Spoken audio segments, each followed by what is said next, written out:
What's up, guys? I don't have a chapter to give you introduction and some guidance and some Bible tips on because we're still studying Ezekiel chapter 40, 41, and 42. So continue to do that. But however, I am reading a book that my pastor created.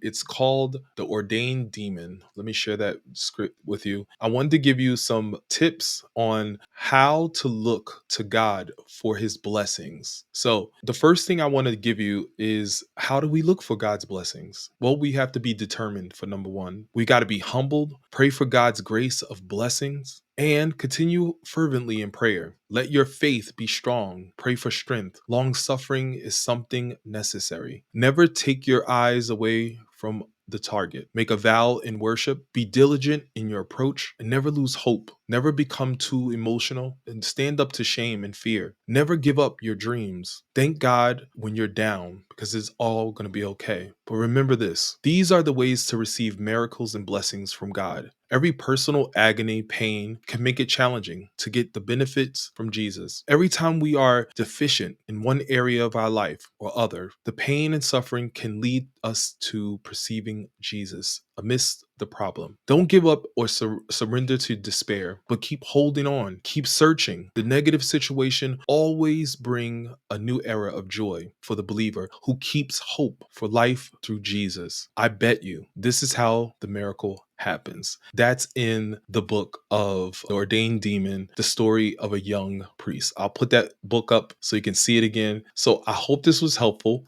God bless you and God bless your family, and I'll see you tomorrow.